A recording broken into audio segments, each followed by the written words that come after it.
Welcome back to the deep dive. We often talk about knowledge as a destination, a specific field we need to master or a complex idea we need to finally understand. hmm But today we're focusing on the vehicle itself, how we acquire that knowledge, especially when it's presented in a new language, specifically English. And our mission for this deep dive is really to provide a kind of shortcut, hmm but not a cheat. It's a shortcut to sustained learning. Right. We've got a whole stack of material here detailing these. Well, they're simple strategies on the surface, but they're incredibly powerful for achieving English reading proficiency. And this is really for anyone listening who is curious, who wants to ingest complex information quickly, but maybe feels a little overwhelmed by that language barrier. Exactly. This is an anti-overload roadmap. Yeah. It's about building that solid foundation first so that those later deep dives into, quantum physics or ancient history feel effortless. And the most important insight these sources share, it isn't really technical, is it? It's more philosophical. It really is. They guide us away from that typical, high-stress, frustrating approach to learning. That feeling of banging your head against a wall. Yeah, the central analogy here, the framework they use, is just beautiful. It's that reading in English is not a competitive sprint. It's not a military drill. It's something else entirely. What is it then? It's framed as walking through a quiet garden. A quiet garden. Okay. And that image, it immediately changes the pace, doesn't it? The core principle is that you do not have to run. You just take small steps. Small, consistent steps. Mm-hmm. And slowly, clarity, familiarity. Yeah. It all just follows. It instantly shifts the focus from that frantic, draining effort to something calm and sustainable. And that reframing is so critical for our audience, for the learner who is always trying to optimize for speed, but so often gets bogged down. Mm-hmm. Because if you feel like you have to struggle to learn, you're going to quit. It's inevitable. Yeah. So we're going to unpack 5 clear rules that directly address these psychological barriers, which are honestly often way more powerful than the linguistic barriers themselves. And we're synthesizing these 5 rules to prioritize that mental calm, that consistency over the intensive, frustrating effort. If we can just remove the stress. Which is the biggest killer of learning. It's the single biggest inhibitor to memory formation and habit creation. Remove that, and the reading skill and all the knowledge that comes with it, it truly becomes automatic. Okay, so where do we start? We have to start with the non-negotiable rule, the one that protects all the others. Let's begin the deep dive into tip number 1, which is, I think, maybe the most difficult one for a high achiever to accept. I agree. You must read something you enjoy. And this is where we hit that immediate common mistake. So many learners, they believe there's some kind of, ethical obligation to suffer for knowledge. Right. The no pain, no gain mindset applied to reading. Exactly. So they choose dense, difficult, classical literature, academic papers, because they believe that struggling with it will inherently make them better. Or that it will speed up their progress through sheer force of will. Yeah, and it's also about status, isn't it? Mm-hmm. The perceived status of reading a really complex text can sometimes override the actual goal, which is learning. But the sources are crystal clear on this. They say if the book feels heavy, your mind will get tired. And that fatigue, that is the enemy of learning. We need to really unpack why that strategy is so bad for you. Think about your brain's cognitive resources as like a mental battery. Okay. Language acquisition already uses a huge amount of that battery's power. Your brain is constantly decoding new syntax, new sentence structures, new vocabulary, all at the same time. It's a heavy lift already. It's a very heavy lift. Now, if you compound that by choosing material that's also inherently complex in its ideas, well, the cognitive load just exceeds the battery's capacity almost immediately. So, what happens then? When that cognitive battery is drained and you're mentally fatigued, what actually happens to the learning process? You enter a state of resistance. Your brain, which is just wired for efficiency, it starts to signal avoidance. It actually slows down the learning process because it's spending more energy just trying to translate a word than it is on understanding the idea or storing a memory. And that fatigue, that's what destroys motivation. It absolutely destroys it. Yeah. Because it creates an association in your mind. Reading in English becomes linked with punishment, with frustration, with pain, and when learning feels like punishment. The daily habit you need can never form. Never. So what we're actually looking for here isn't the fastest path to mastery, it's the path of least resistance to consistency. Precisely. And the prescription for that is radical simplicity. You have to prioritize lightness. The core recommendation is just to choose something light. And what do they mean by light? The sources give really practical, low-friction examples. Short stories, easy blogs about your hobbies, simple news articles, or even just transcribed messages or scripts from TV shows you already love. Okay, but I can hear the learner arguing right now. Go on. If I read simple material, won't I just learn simple vocabulary? How am I ever supposed to master advanced topics if I'm stuck reading, I don't know, easy blogs about gardening? That is a critical question, and it's a really common one. The answer lies in understanding the difference between comprehension and decoding. Okay, break that down. When you choose that complex, difficult material, you end up spending 90% of your time decoding. Just figuring out what the words mean. Exactly. Identifying words, translating them, puzzling over the grammar. But when you choose light, enjoyable material, you flip that ratio. You spend 90% of your time actually comprehending the idea. And comprehension is the real goal here. Either the entire goal. When the material is enjoyable, your focus is on the content, the story, the information, not on the mechanics of the language. So you're absorbed. You're absorbed. And when you're absorbed in the content, your brain is passively soaking up patterns and context. It starts analyzing syntax, not because you told it to, but because it needs that syntax to figure out what's coming next. And that's what the source means when it says the reading process grows naturally. Yes, that points to a really deep level of subconscious or implicit learning taking place. That sounds like how kids learn. It's absolutely how they learn. Think about it. Implicit learning is the brain's native mode for language acquisition. Children don't learn their first language by studying grammar tables. No, they're just immersed in it. They're immersed in content that is relevant and usually enjoyable to them. By prioritizing light reading, we're essentially mimicking that native, effortless acquisition process. It's so much better than stressful, forced study because it bypasses that mental block we all have that's associated with the word studying. So if the sources are giving us permission to read, say, celebrity gossip in English or a fan fiction story we're really into, that's not the lazy route. That's actually the fastest, smartest route to getting competent. It is the optimal route. Because it guarantees the one ingredient that intensive, difficult study almost always sacrifices. Consistency. If the material's too hard, you'll dread picking it up. But if you genuinely look forward to seeing what happens next in that short story, you'll do it every day. You establish the rhythm. That's what you need for true mastery. We're optimizing the input to make sure the habit takes hold. And that leads us perfectly into tip number 2. Okay, so tip number 2 addresses that consistency head on. The rule is, read a little every day.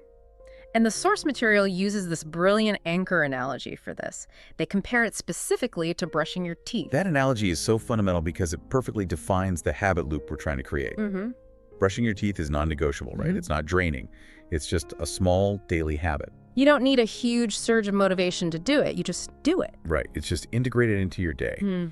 And the quality of your dental health isn't determined by, one intense 2-hour brushing session once a month. No, of course not. It's determined by the relentless consistency of that small daily maintenance. Language mastery works the exact same way. And here's the concept that I think really challenges conventional wisdom. The idea that learning has to be this long, painful process. It's the 5-minute principle. Yes. The source emphasizes that just 5 minutes is enough. And that emphasis on the absolute minimum required time. Yeah. That is the secret weapon for habit formation. It's huge. Why is that so powerful? Because most people fail to start or sustain a habit because their internal goal is just too high. They think, okay, I need a full hour to read chapter 1 and I don't have an hour right now, so I'll do it tomorrow. Yeah, I've done that 1,000 times. It's a high mental activation energy, right? Exactly. But if your commitment is only 5 minutes, you completely eliminate that excuse. You can always find 5 minutes. Always. While you're waiting for the coffee machine, before you click on your first email of the day, literally sitting in your car waiting for a friend. If you define success as just 5 minutes, you win every single day. Setting the bar that low just removes the psychological pressure completely. And that makes the habit sustainable forever. But I do have to push back a little on this. If I only read for 5 minutes, won't I just lose track of the plot? How can the sources be so sure this isn't just wasted, fractured attention? It's a valid concern, but it's a concern that's rooted in that old cramming mindset. We need to look at what the brain is actually doing during those 5 minutes. Okay. The goal isn't necessarily to finish a chapter. The goal is to reinforce the neural pathways of the English language, When you read every day, consistency transforms English from this foreign, difficult, separate subject into something familiar. Right. The source material calls it becoming like a friendly voice you hear again and again. That phrase is perfect. Yeah. It perfectly describes the reduction in cognitive load that comes with routine. Every time your brain encounters English syntax or vocabulary, it has to spend energy to categorize and process it. Mm-hmm. If that exposure only happens sporadically, say, once a week for 3 hours on a Sunday, your brain treats the input as novel and foreign every single time. It has to constantly restart that activation process from scratch. That is the classic cramming trap. You spend the first hour of your 3-hour session just trying to remember what you learned last week. Exactly that. When those pathways are allowed to go dormant, reactivating them is strenuous. It's hard work. But if the exposure happens daily, even for just a short burst, the brain recognizes those patterns quickly. It's like greasing the gears. It is. Consistency signals to the brain, hey, this input stream is important, it's regular, it's trustworthy. That friendly voice means the brain doesn't have to launch its full threat assessment protocols. It lowers the processing barrier. Which makes storage and retrieval of information easier. Which is the definition of reducing cognitive load. Reading starts to feel progressively less like work because your brain is literally doing less heavy lifting. So we're essentially implementing a kind of spaced repetition, but we're doing it naturally through a habit, not through, like, flashcard drills. Precisely. By engaging for just 5 minutes a day, you are constantly reinforcing those neural pathways before they have a chance to weaken. This builds linguistic familiarity so much faster than the occasional high-intensity cram session. And the cumulative effect must be huge. It's staggering. Even if you only commit to 5 minutes, that's 35 minutes a week. It's about 3 hours a month of consistent, enjoyable, low-stress exposure. That builds true familiarity. And it ensures that the material we chose back in tip 1 remains enjoyable. It protects the whole system. It does. Integrating reading into your daily life ensures that your growth is continuous, even if it feels incremental day to day. We're optimizing for long-term, nonstop progress, not those high-intensity sprints that just lead to burnout. And that consistency prepares the brain for the next major challenge, right? It does. It prepares you for dealing with the words you don't know. Because if you stop every single time you hit a hard word, even 5 minutes of reading can become a nightmare. This is the moment, I think, where the flow state just collapses for most learners. So tip number 3 addresses this head on. Don't worry about every new word. It gives you permission to move on. This stopping point trap. It's lethal. It's lethal to both fluency and comprehension. And we were all trained this way in school, weren't we? So many of us were. We were trained to believe that if you encounter a single hard word, you must stop everything, pull out a dictionary, look it up, write it down. And it just completely interrupts the narrative rhythm. Instantly. It changes the exercise from comprehension, which is seeking meaning, to decoding, which is just analyzing mechanics. And the practical result is, if you stop 3 or 4 times on a single page, you lose the overarching idea completely. You just become a word collector, not a meaning seeker. Yes. So the source mandates a really critical priority shift. Idea over word. The idea first. The instruction is, try to understand the idea first. The main goal of reading, in any language, is the idea. If you stop to analyze one isolated word, you break that cognitive rhythm. Yeah. And the overall context, the big picture, the narrative flow, it becomes infinitely harder to grasp. Even if you now know the definition of that one single word. Right. A terrible trade-off. But I have to ask, if I skip too many words, how can I be sure I actually understood the idea? Where is the line? How do the sources define that threshold for acceptable uncertainty? That uncertainty is precisely what we have to learn to accept. Experts will often say that if you understand, say, 70 to 80% of the words on a page, you have enough context to follow the story. Okay. And you can allow your brain to work on that remaining 20 or 30% implicitly. The source is giving the learner permission to have imperfect understanding on the first pass. And that is a massive psychological relief. It promotes reading for comprehension over just isolated vocabulary memorization. Exactly. And context for language acquisition is everything. It's everything. If you understand the flow of the sentence, if you get the main verb, your brain can often infer the meaning of some unknown adjective. Or maybe more importantly, it can determine that the word is actually not essential to the core message at all. Yes. And this brings us to the most critical piece of this tip, the science of calm learning. Mm-hmm.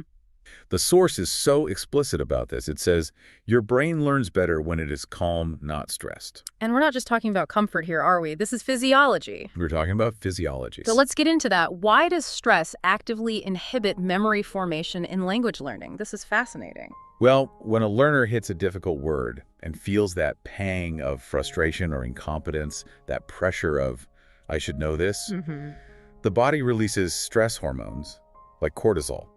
And cortisol can actually impair the function of the hippocampus. Which is vital for memory. It's the brain structure that's vital for forming and retrieving new long-term memories. So in a high-stress state, your brain prioritizes survival over learning. It's physically counterproductive to try and force a word into memory when your system is flooded with these stress hormones. Wow. So the very act of frantically stopping, looking up the word under pressure, and trying to cram it into your memory, it's not only disruptive to your reading flow, but it also creates this negative association, and you probably forget the word quickly anyway. The negative association is deadly because it violates tip number 1, our non-negotiable rule of enjoyment. Right. But by contrast, if the brain is calm, it's receptive. It can absorb context and patterns effortlessly. It maintains that state of natural growth we talked about. When you read without stopping, you keep the flow, and you allow the full narrative idea to enter your mind. Which gives your subconscious more material to work with to decipher the unknown word from the clues around it. This gives a learner a tremendous sense of freedom. But what if the word I skip is the absolutely essential one? You know, the key verb that unlocks the meaning of the whole paragraph. That's where the practical revisit strategy comes in. The source recommends that if a word is genuinely that important, you'll realize it. You'll realize the context is still murky after you finish the paragraph. Or the word will just show up again. It'll reappear again and again. It's like a spotlight moving across the text. If the light keeps hitting the same point, that point must be important. Then you can go back and look it up calmly without the pressure. So it's a smart filtering system. You're letting the text itself tell you what's important. You're forcing your brain to prioritize what to store, confirming its importance through necessity and repetition, not just by immediate high-stress lookups. It's empowering the learner to trust their own process. Yes. By prioritizing the idea and maintaining flow, you protect the enjoyment, you protect the consistency, and you keep the whole learning machine running smoothly. Unknown words aren't roadblocks anymore. They're just minor speed bumps you can deal with later if they prove to be important. Okay, so we've established the non-negotiables. Read for enjoyment, do it daily, and don't let vocabulary stress you out. Now we can move into the techniques that actually enhance the process. Starting with tip number 4, which involves activating the body. Reading out loud sometimes. This is such a powerful technique because it shifts reading from a purely passive visual activity to something active and physical, a multisensory experience. We're using the body to help the brain. We're leveraging the body to solidify the learning. So tip 4 is about activating the senses all at once. The source uses this wonderful metaphor, describing it as a kind of internal collaboration. What do they mean by that? They describe it as a small orchestra inside you. I love that. It's great, isn't it? Think about the sensory inputs that are involved. Your eyes are seeing the word. Your mouth is physically producing the sound of the word. And your ears are hearing that sound. Eyes, mouth, and ears. When those three are working together in sync, the memory trace that gets created is far richer, denser, and more robust than just visual input alone. That's the core mechanism behind deep memory retention, isn't it? Engaging multiple sensory pathways at the same time just solidifies memory. It's exactly that. Normally, when you're reading silently, it's mostly visual processing and some internal auditory processing, that little voice in your head. But when you add the physical act of speaking and the external sound of hearing your own voice, you create a motor memory link to the definition, the spelling, and the sound all at once. Which just dramatically increases the likelihood that the word gets integrated into your long-term memory. But beyond just vocabulary, what does reading aloud do for understanding sentence structure? Because I notice sometimes when I try to read aloud, I'll stumble over words I thought I understood perfectly when I read them silently. That stumbling is actually a diagnostic tool. It's a feature, not a bug. One of the huge benefits is that reading out loud helps you understand sentences more clearly.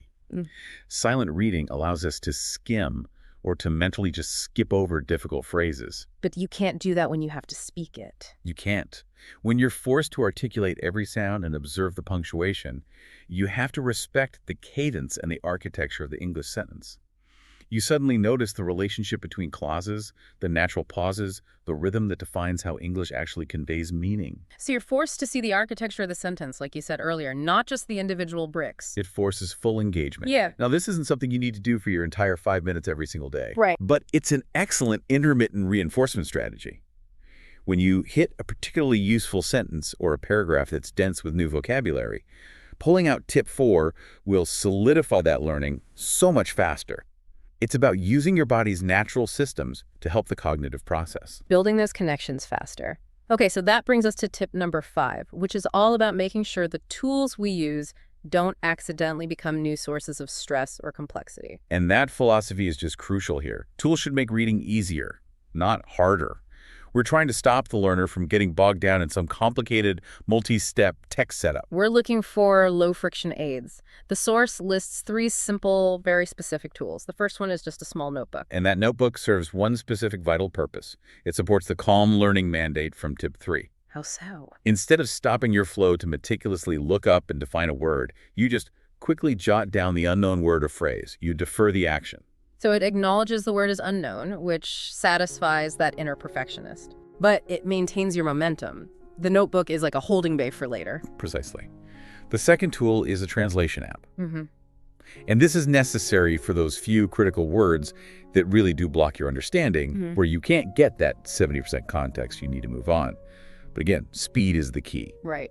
Modern apps allow for quick contextual help, maybe a photo translation or a quick copy-paste. It minimizes the time you spend away from the text. It's an immediate, low-friction solution for when context clues just aren't enough. And the third tool is particularly insightful, I think. It's an audiobook that you listen to while you read the text. This is the ultimate form of integrated auditory reinforcement. If you read the text visually while listening to a native speaker read it aloud, you're essentially getting all the benefits of tip 4. That multi-sensory orchestra, but with way less energy expenditure on your part. So it's simultaneous visual and auditory input. Yes. But doesn't using an audiobook feel a little bit like, I don't know, like cheating? Are you still processing the language actively, or are you just letting it wash over you? It is absolutely not cheating. It is optimizing. Okay. By synchronizing the input, you get perfect pronunciation modeling. The native speaker on the recording corrects all your potential internal errors in real time. Ah, I see. You reinforce the auditory recognition of words at the exact same moment as the visual recognition. That creates a dual-layered memory trace. And if you struggle with rhythm or speed, the audiobook gives you this smooth, consistent pace that trains your brain to process English at a native speed. It reduces hesitation. So it's multi-sensory learning via technology, but in a very simple way. The highest form of efficiency. And all 3 of these tools, the notebook, the quick app, and the synchronized audiobook, they all serve that primary goal of supporting continuous reading flow and reducing the effort required. Which brings us right back to our foundational philosophy. Exactly. If the tool requires more effort to manage than the actual reading, it just becomes another barrier, another source of stress.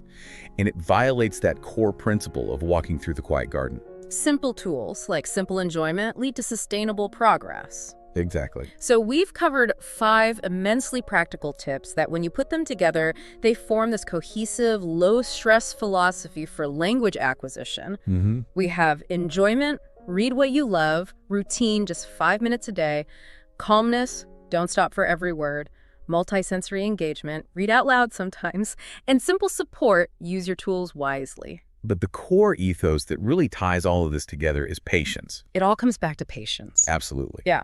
Let's bring this discussion full circle, back to that quiet garden metaphor and the fundamental need for a little self-compassion.